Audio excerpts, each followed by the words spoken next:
नमस्कार बच्चों, मैं गोपाल केसरी।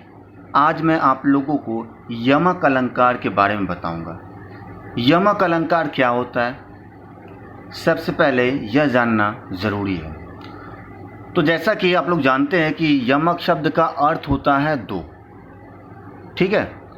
तो यमक शब्द का अर्थ केवल दो नहीं होता है, यहाँ पर लिखा हुआ है, ठीक है। यमक शब्द का अर्थ होता है दो, लेकिन बताया जाता है कि यमक शब्द का अर्थ दो हो और दोनों में चमत्कार उत्पन्न हो। चमत्कार का मतलब ये हुआ कि दोनों में अलग अलग मीनिंग, अलग अलग अर्थ व्यक्त होते हों, ठीक है। तो आप ये बोल सकते हैं कि यमक शब्द का अर्थ दो शब्द होते हैं जो सिमिलर होते हैं, एक समान होते हैं, और दोनों के अर्थ अलग होते हैं। दो सिमिलर वर्ड्स रहेंगे, सिमिलर शब्द रहेंगे और उन दोनों का अर्थ अलग रहेगा, तो हम लोग उसे यमक अलंकार कहते हैं, ठीक है। जब एक ही शब्द ज़्यादा बार प्रयोग हो पर हर बार अर्थ अलग अलग आए, वहाँ पर यमक अलंकार होता है। अर्थात यहाँ पर बताया जा रहा है कि जब एक ही शब्द, एक ही जैसा दिखने वाला शब्द जो है दो बार, तीन बार, चार बार, पाँच बार, 10 बार आए और उन 10 बार, पाँचों बार, 2 बार का अलग अलग अर्थ निकले, तो वहाँ पर हम लोग यमक अलंकार उसे मानेंगे, ठीक है। तो इतना तो जाहिर हो गया कि कोई भी सिमिलर वर्ड, सामान्य जो एकदम दोनों मिलते जुलते जो शब्द होते हैं, वे दो शब्द रहेंगे और उन दोनों शब्दों का अर्थ अलग अलग रहेगा, मीनिंग अलग अलग होगी, तभी कहीं जाकर हम लोग यमक अलंकार उसे कह सकते हैं, ठीक है।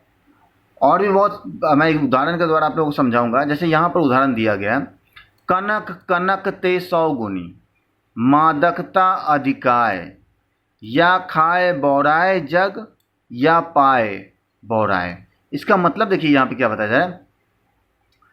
देखिए यहाँ पर कनक और यहाँ पर कनक, दो कनक है, दोनों सिमिलर, प्रोनाउंसिएशन भी समान है, उच्चारण भी समान है और लिखावट भी समान है। तो ये जो समान लिखावट और समान जो उच्चारण है, लेकिन इनका अर्थ जो है अलग हो जाएगा। जब अर्थ अलग हो जाएगा तब यह यमक अलंकार कहलाएगा। जैसे यहाँ पर लिखा हुआ है, इस शब्द में कनक शब्द का 2 बार प्रयोग हुआ है। एक कनक का अर्थ है स्वर्ण मतलब सोना, और दूसरे का अर्थ है धतूरा। धतूरा एक मादक पदार्थ है, मतलब उसको खाने के बाद नशा जैसा होता है, ठीक है। तो यहाँ बताया जाए कि ज़्यादा सोना, स्वर्ण यदि किसी को मिल जाए तो वो बौड़ा जाता है, अर्थात पागल हो जाता है। ठीक उसी तरह यदि किसी को धतूरा मिल जाता है, धतूरा खा लेता है, तो वो भी पागल हो जाता है। तो एक चीज़ आप कॉमन मिल रहा है यहाँ पर, दोनों पागल हो जा रहे हैं। तो प्रसंग तो सेम है ना, दोनों पगलाना मतलब पागल होना। अर्थात यहाँ पर बताया जा रहा है कि सोना मिलने से भी लोग पागल हो जाते हैं और धतूरा मिलने से। इसका मतलब ये हुआ कि प्रसंग जो है एक समान रहता है, प्रसंग अलग नहीं हो सकता है, ठीक है। उसके बाद अर्थों में 2 बार प्रयोग होने के कारण यमक अलंकार है, ठीक है। उसके बाद देखिए, तोपर बारो उर्वशी, सुन राधिके सुजान, तू मोहन की उर्वशी, छवय उर्वशी समान। देखिए अब यहाँ पे क्या बताया है, उर्वशी यहाँ पर भी है और एक उर्वशी यहाँ पर भी है। देखिए दोनों शब्द जो है एक ही जैसे लिखे हुए हैं, परंतु दोनों का अर्थ अलग अलग होगा। यहाँ पर देखिए, एक उर्वशी का अर्थ होता है हृदय में बसी हुई। हृदय में बसी हुई मतलब कोई भी हो सकता है, और दूसरा जो है उर्वशी का अर्थ होता है उर्वशी नामक अप्सरा जो इंद्रलोक में निवास करती है। तो ये दो शब्द एक ही है, लेकिन अर्थ जो है इनके अलग अलग हो गए। तो आप समझ पा रहे होंगे कि इसे हम लोग यमक अलंकार कह सकते हैं, ठीक है। उसके बाद तीसरा उदाहरण, काली घटा का घमंड घटा। देखिए यहाँ पर भी घटा है और यहाँ पर भी घटा है, मतलब 2 घटा शब्द दिए गए हैं, दोनों सिमिलर है, सिमिलर उच्चारण होगा, लेकिन दोनों के अर्थ अलग होंगे। जैसा कि मैंने बताया था, एक घटा का अर्थ होता है बादल, दूसरे घटा का अर्थ होता है कम होना, ठीक है। अच्छा, उसके बाद और आते हैं, या मुरली मुरली धर की, अधरन अधरान धरी, अधरान धरोंगी, अधरान होठों पर, अधरा न होठों पर नहीं। यहाँ पर देखिए मैं पूरा पढ़ दिया, तो यहाँ पर यहाँ तक है, या मुरली मुरलीधर की अधरान धरी, अधरान धरोगी। तो यहाँ पर देखिए अधरान जो दिया गया है वर्ड, लेकिन यहाँ पर अधरान जो है, यहाँ पर देखिए बीच में गैप है। लेकिन यमक में क्या बताया जा रहा है कि एक शब्द यदि पूरा हो, जैसे अधरान पूरा है, और ठीक उसी तरह एक मिलता जुलता शब्द हो और उसके बीच में यदि स्पेस हो, एक जगह हो, तो हम लोग उसे जोड़ भी सकते हैं। जोड़कर एक अलग मीनिंग, एक अलग अर्थ निकाल सकते हैं। तो यहाँ पर तो जुड़ा हुआ है और यहाँ पर जुड़ा हुआ नहीं है, लेकिन फिर भी हम लोग इसे जोड़कर इसका नया अर्थ व्यक्त कर सकते हैं। ठीक है, तो एक अधरान का मतलब होता है होठों पर, और एक अधरान ना मतलब होठों पर नहीं।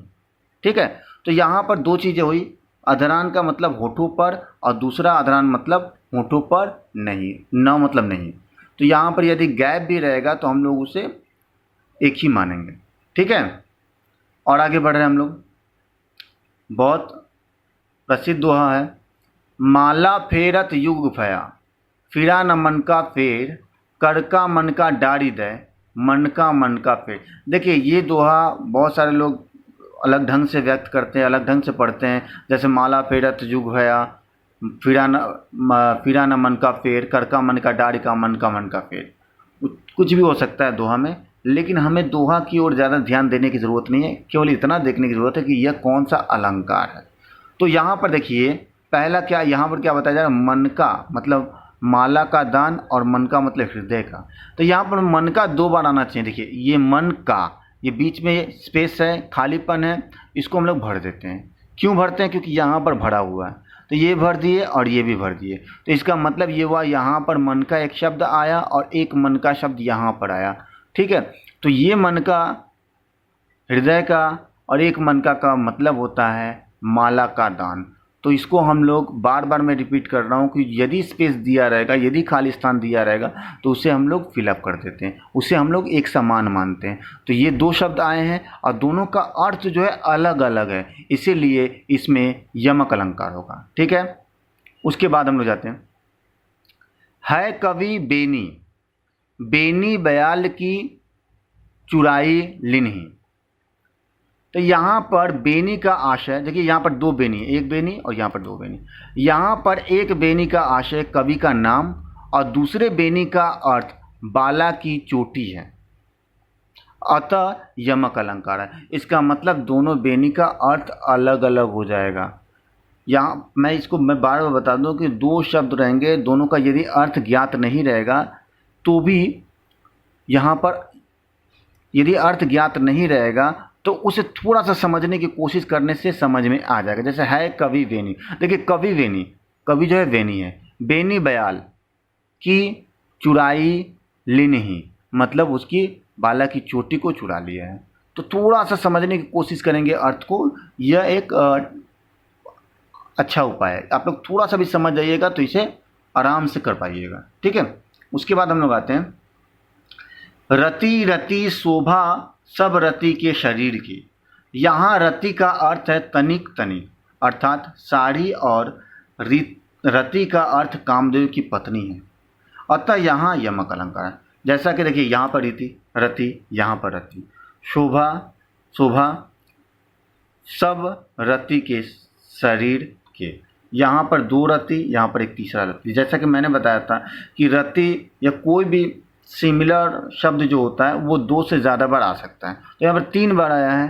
ठीक है, तो 3 बार आया, तो एक ये रति का अर्थ क्या हुआ, तनिक तनिक, और दूसरे रति का क्या अर्थ हुआ, कामदेव की पत्नी। तो दोनों रति जो है अलग अलग हो जा रहे हैं, शब्द एक ही है लेकिन अर्थ अलग अलग हो जा रहे हैं, तो यहाँ पर यमक अलंकार होगा। ठीक है, जितने भी मैं उदाहरण दे रहा हूँ कि ये सब CBSE बोर्ड के एग्ज़ाम में पूछा जाता है। ठीक है, उसके बाद नगन जड़ाती थी वे नगन जड़ाती है। तो यहाँ पर नगन का अर्थ है एक नगन का अर्थ है वस्त्रों के बिना, मतलब नग्न, और दूसरा नगन का होता है हीरा मोती। अर्थात दो शब्द आए हैं, दोनों सिमिलर, एक ही समान शब्द हैं, लेकिन दोनों के अर्थ अलग अलग हो जा रहे हैं, तो हम इसे यमक अलंकार कहेंगे। ठीक है, और भी बहुत सारे उदाहरण हो सकते हैं, लेकिन मैं सारे उदाहरण मैं नहीं लिख पाया हूँ। जैसे कि एक और है, 3 बेर खाती वो 3 बेर खाती है। अब 3 बेर खाती है, 3 बेर अर्थात 2 बेर है। एक बेर मतलब टाइम, मतलब 3 टाइम वो खाना खाती थी, और एक बेर का मतलब होता है एक फल होता है जिसको वो काट कर 3 बार खाती है। तो अलग अलग अर्थ व्यक्त करता है। मैं बार बार यही बोलता हूँ कि इसमें 3 चीज़ें महत्वपूर्ण हैं। पहली, यमक अलंकार में केवल 3 चीज़ें महत्वपूर्ण है। क्या क्या मैं बता दूं कि इसमें पहला क्या है कि एक ही शब्द 2 बार आए, दोनों का अर्थ अलग अलग हो। 2 से ज़्यादा बार भी आ सकता है, लेकिन कम से कम मैं 2 बार बोला हूँ, ये पहला। सेकंड क्या है, सेकंड क्या है कि ये एक प्रसंग में आएगा, मतलब एक कंटिन्यूएशन होगा, मतलब एक प्रसंग में आएगा, वो प्रसंग से अलग नहीं होगा। दोनों का मतलब जो होता है अलग हो सकता है, लेकिन एक प्रसंग में रहता है, वो प्रसंग से ज़्यादा बाहर नहीं जा सकता है। जैसे मैं बोलूँगा कि रामायण के बारे में बोलूँगा, तो रामायण ही एक प्रसंग हुआ, वो महाभारत उसमें ऐड नहीं होगा। ठीक है, तो ये दूसरी बात। तीसरी बात क्या होती है कि कभी भी कोई भी फूल शब्द जो दिया रहता है, जैसे कनक, तो ये एक मैंने मान लिया, लेकिन यहाँ पे क न और यहाँ पर स्पेस देकर क लिखा जाए, तो हम लोग इसे भी ऐड कर लेते हैं। इसका मतलब ये ऐड हो जाएगा, ये भी ऐड हो जाएगा, तो दो एक ही जैसे शब्द रहेंगे और दोनों का अर्थ अलग हो जाएगा। तो आशा करता हूँ यह यमक अलंकार के बारे में आप लोग थोड़ा बहुत जान चुके हैं। ठीक है, नमस्कार, अर्थात धन्यवाद।